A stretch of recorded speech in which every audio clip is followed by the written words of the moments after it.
Oke, di video kali ini kita akan membahas anime Boruto episode 270.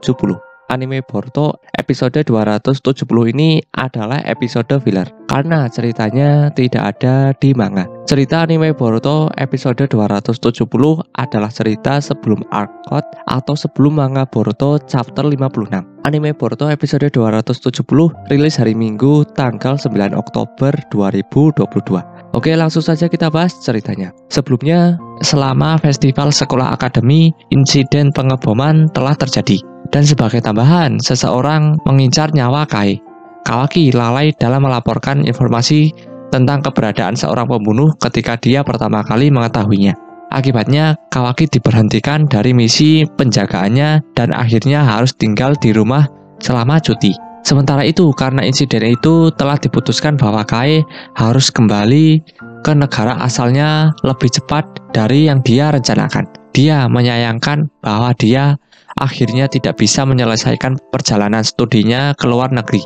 Dan sebagai tambahan, Kai sekarang menyadari sesuatu. Sampai sekarang, Kawaki sebenarnya bukan temannya sama sekali. Dia merasa terluka karena Kawaki hanya memainkan peran itu demi misinya selama dia di sini.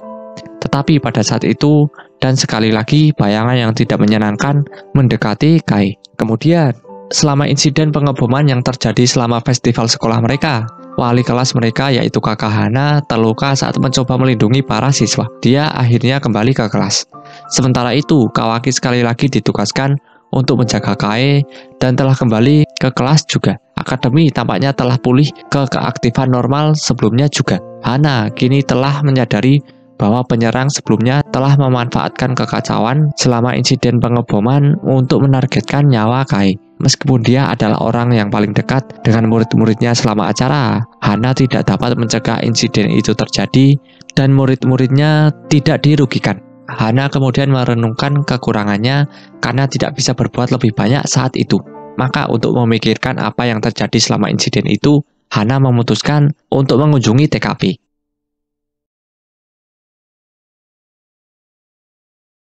Manga Boruto chapter 56 dibuka dengan diperlihatkan patung Hokage dan Boruto yang sedang menghadiri wawancara di stasiun TV. Seorang MC mengatakan kepada Boruto untuk tidak terlalu rendah diri. Berkat kecerdikan Boruto yang meminimalisir kerusakan, Boruto telah menyelamatkan desa. Boruto menjelaskan kepada MC tadi kalau dirinya sebenarnya sebagian besar cuma pingsan. MC ini kemudian mempertanyakan mengenai jutsu yang menjatuhkan dan menelan Otsutsuki itu. Boruto kesulitan untuk menjawab pertanyaan MC ini, dan Boruto berharap ini segera selesai. Kemudian beralih ke tempat perawatan Kawaki. Di sini Amado mempertanyakan kepada Kawaki mengenai masalah dengan lengan barunya selama seminggu ini. Kawaki menjawab tidak ada, dan tangan ini seperti tangan yang dulu. Katasuke sangat heran dengan tangan Kawaki yang kembali seperti semula dengan cepat dan tanpa tanda penolakan. Amado menjelaskan karena itu dibuat dari sel asli miliknya sendiri. Itu cuma salah satu suku cadang yang kubuat sebelum aku datang ke sini. Ini tak akan bisa jika hanya manusia biasa dan seluruh tubuhnya bukan alat sains ninja. Sambil memegang jarum suntik, Sumire mengatakan kepada Kawaki, "Maaf, Kawaki, ini akan sedikit sakit." Kawaki menjawab, "Kau tahu sendiri, aku bukan bocah cengeng. Kau tak perlu terus mengatakan apapun. Lakukan saja yang harus kau lakukan." Sumire lalu meminta maaf. Amado kemudian mengatakan, "Hentikan sikapmu itu, Kawaki. Tunjukkanlah terima kasih kepada perawatmu." Sumire itu brilian dan belajar dengan cepat. "Aku akan dalam kesulitan kalau kau mengusirnya." Kawaki membalas perkataan Amado bahwa, "Bagaimana dengan sikapmu, Amado? Sok memerintah dan memiliki asisten. Bukankah Sumire itu staf dari Katasuke? Kenapa dia bersamamu?" Katasuke mengatakan, "Terima kasih, Kawaki, tapi Sumire sendiri yang menginginkan ini. Kami sama sekali tak tahu apapun soal mengobati tubuhmu. Akan sangat membantu memiliki anggota tambahan di tim pengobatanmu." Sumire lalu mengatakan, "Aku masih cuma tahu dasarnya saja. Tapi kau tak perlu khawatir mulai dari sekarang. Tentu saja menghindari dirimu terluka itu juga membantu. Lagi pula kau selalu bersama dengan Boruto. Jadi aku bisa menanyakan padamu soal dirinya." Kawaki mengatakan kepada Sumire, "Sebentar, kau suka dengan Boruto ya?" Sumire langsung terkejut dan malu setelah mendengar perkataan Kawaki. Sumire berharap kepada Kawaki kalau ini jadi rahasia kita saja. Katasuke tertawa dan mengatakan, "Walau itu sudah terlihat jelas. Kawaki kemudian mengenakan jaket tanpa lengannya dan mengatakan, "Terserahlah, itu tak penting bagiku, selama kau bisa melakukan pekerjaanmu." Amado mengatakan kepada Kawaki bahwa kemajuan yang bagus. Aku tak menduga akan ada masalah dengan tanganmu. Tapi jangan lupa cek rutin. Kembalilah minggu depan. Kawaki mengatakan, "Ya, boleh aku pergi sekarang?" Saat Kawaki berjalan keluar, Amado memanggil Kawaki. Kawaki berhenti dan akan mendengarkan perkataan Amado. Namun Amado mengatakan, "Tak apa, kita lakukan lain kali saja." Kawaki melirik ke arah Amado dan mengatakan, "Terserah." Kawaki kembali berjalan dan meninggalkan ruangannya. Sumire bingung dan penasaran dengan maksud dari Amado. Beralih ke acara TV Boruto. Di sini MC mengatakan, "Sayangnya sepertinya waktu kita habis. Semuanya tolong beri tepuk tangan yang meriah untuk pahlawan cilik perkasa kita yang telah menyelamatkan desa, Uzumaki Boruto." Boruto tertawa malu dan mengatakan, "Sudahlah." Sementara itu, Sarada, Mitsuki, Shikadai, Inojin, dan Chocho sedang duduk di sofa sambil menonton acara wawancara Boruto di TV. Sarada mengatakan, "Yang benar saja, Boruto. Bersikap sok begitu." Shikadai mengatakan, "Sudahlah, Sarada. Dia memasang taman berani, tapi dialah yang paling depresi di antara kita." Sarada lalu mengatakan, mereka merahasiakan soal karma dan dirinya yang mengamuk untuk menghindari kepanikan massal. Dan dia tak bisa pergi dalam misi karena itu terlalu berbahaya. Shikadai mengatakan, dia diam-diam terus diawasi selama 24 jam. Menurutku itu adalah tekanan yang berat.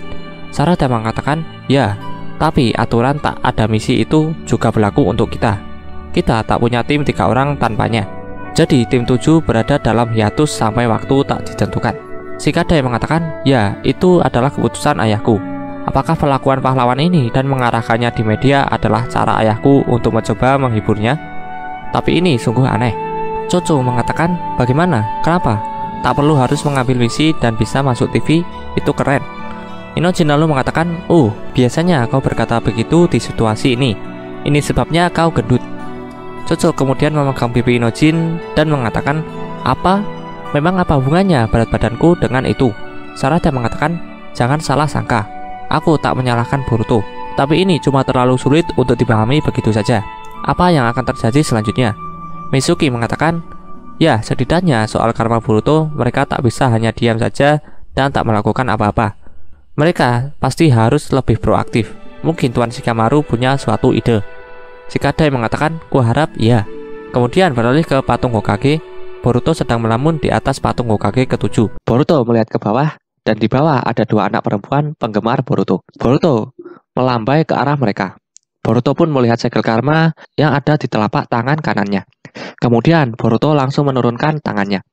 Boruto bermaksud menyembunyikan segel ini terhadap orang-orang. Setelah itu Kawaki datang di sudut lain patung Hokage ke-7. Kawaki mengatakan kepada Boruto bahwa menjadi selebriti merepotkan, bukan? Boruto mengatakan kepada Kawaki, "Apa?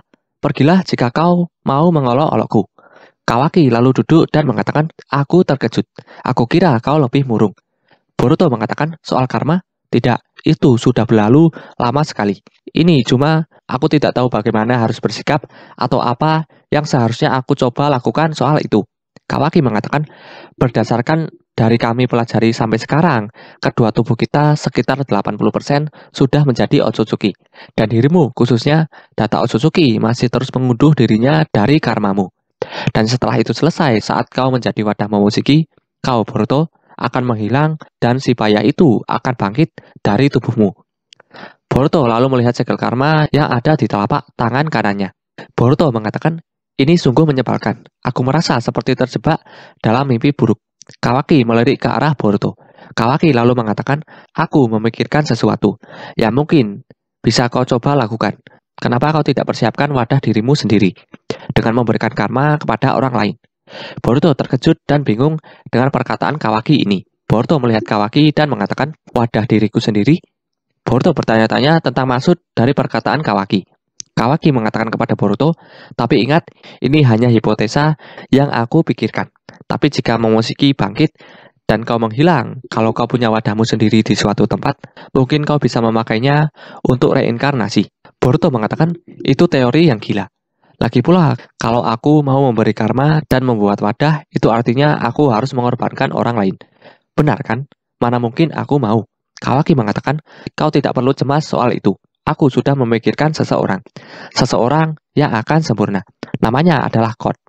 Satu-satunya orang lain yang selamat dari ritual Jigen. Sementara itu di sudut pandang Code sedang berjalan di tengah hujan salju. Kemudian beralih ke tempat Naruto, Amado, dan Shikamaru. Di sini Naruto mempertanyakan soal Code kepada Amado dan orang seperti apa dia itu. Amado menjawab pertanyaan Naruto bahwa dia adalah bagian kiri dari Inner Kara yang terakhir. Masih ada bagian outer, mereka yang melakukan kontrak pekerjaan eksternal di luar sana di berbagai daerah. Tapi setelah semua bagian inner hilang, mereka semua akan berhenti berfungsi. Shikamaru mengatakan, jadi Kara adalah satu-satunya petinggi yang tersisa. Jika kita bisa melenyapkannya, Amado lanjut mengatakan, ditambah lagi Code dipercayakan untuk menjaga Jubi di markas dalam ruang dimensi lainnya. Setelah Sasuke menyusup ke dalamnya, mereka terus bersiaga merah. Aku mungkin tak perlu memberitahumu, tapi Jubi itu adalah entitas yang berbahaya. Selama dia masih ada, begitu juga dengan bahaya akan kehancuran planet ini oleh pohon suci. Dia harus segera dibereskan secepat mungkin. Shikamaru mengatakan, namun Jikukan ninjutsu Sasuke telah dilumpuhkan bersama dengan matanya, dan Boruto benar-benar tak bisa mengendalikan kekuatannya. Jadi walaupun kau pergi ke sana, tak ada jaminan kau bisa kembali dengan selamat. Naruto menanyakan kepada Amado bahwa si Code ini, dia bisa keluar masuk ruang itu dengan bebas kan? Amado menjawab, tentu saja, dia tak punya Jikukan ninjutsu, tapi ada kemampuan lain yang bisa membuat itu jadi mungkin.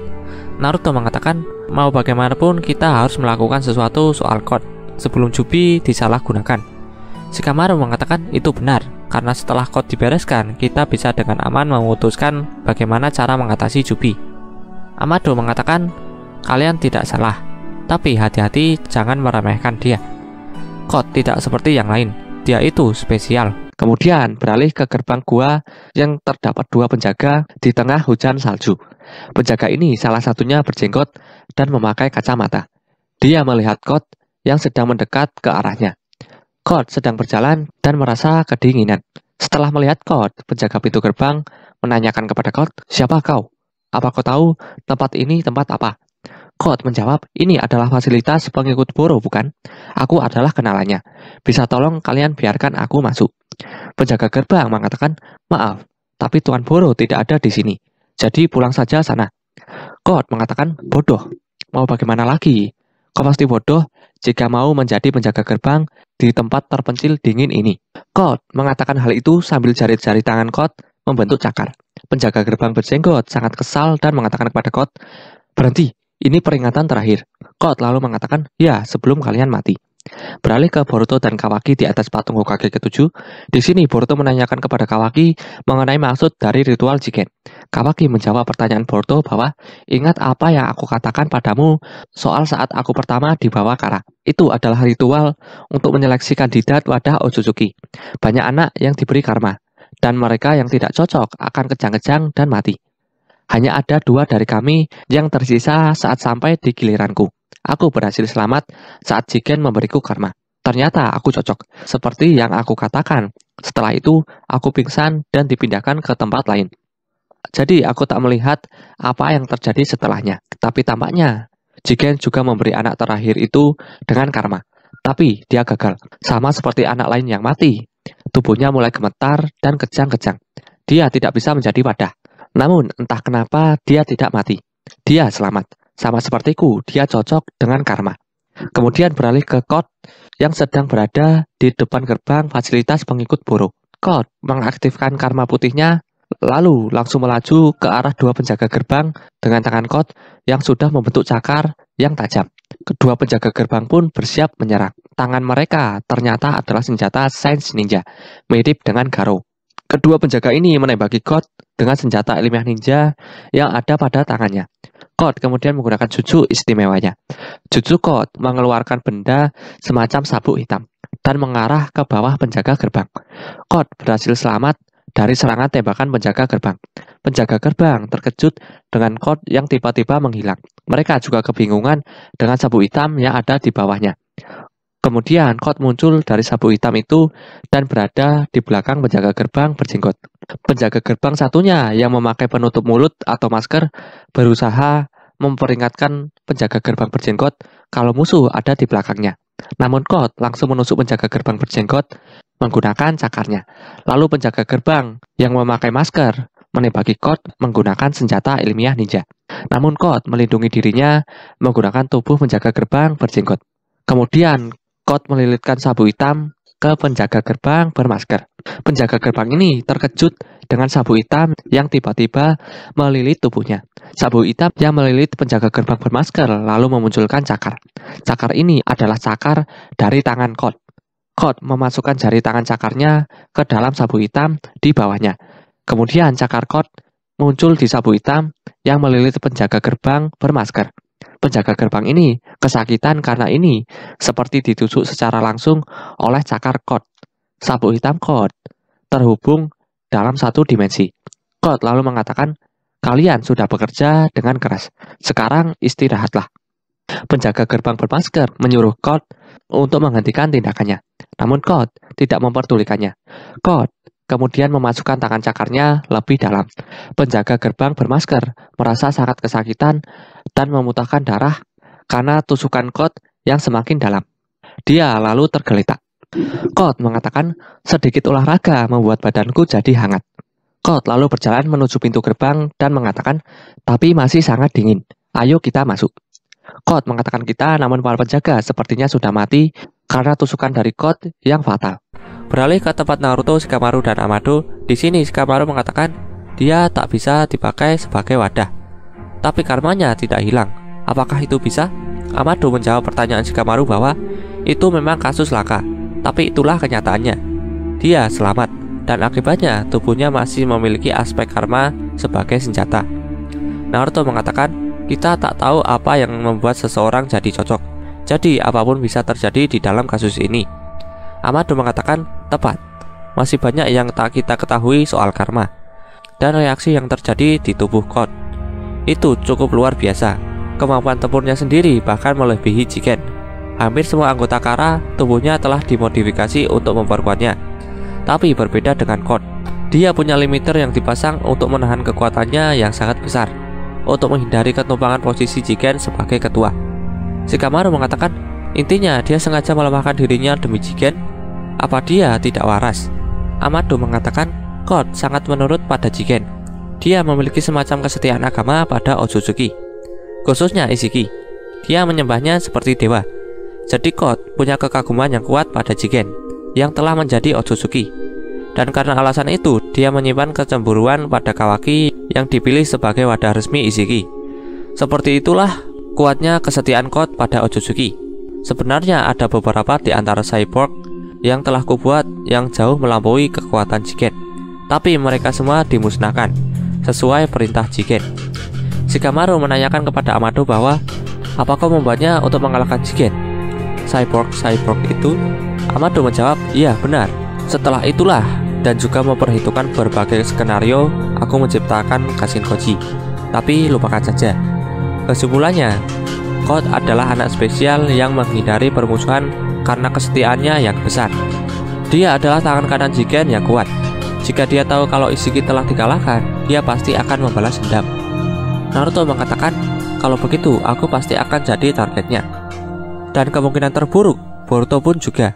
Amado mengatakan, aku sudah diincar sejak aku mengkhianati Kara. Kawaki juga. Shikamaru menanyakan kepada Amado bahwa bagaimana dengan limiter yang kau pasang pada Kot? Dia tak bisa melepaskannya begitu saja, bukan? Amado menjawab, kau tak perlu khawatir. Hanya aku satu-satunya yang bisa menonaktifkannya. Namun, jika dia menculik dan menyiksaku, kalian akan dalam masalah. Aku bukan seorang profesional seperti kalian berdua. Aku tahu, aku akan menyerah dengan mudah. Shikamaru mengatakan, baiklah, kami akan menjagamu dengan ketat. Naruto lalu mengatakan, baiklah, untuk sekarang, mengatasi Kot akan jadi prioritas nomor 1. Aku ingin membagi info dan intel kita dengan desa yang lain. Shikamaru, tolong buatkan jadwal pertemuan. Saatnya rapat 5 kaki. Beralih ke patung Hokage ke-7, tempat Boruto dan Kawaki berada. Boruto sedang melihat segel karma yang ada di telapak tangan kanannya.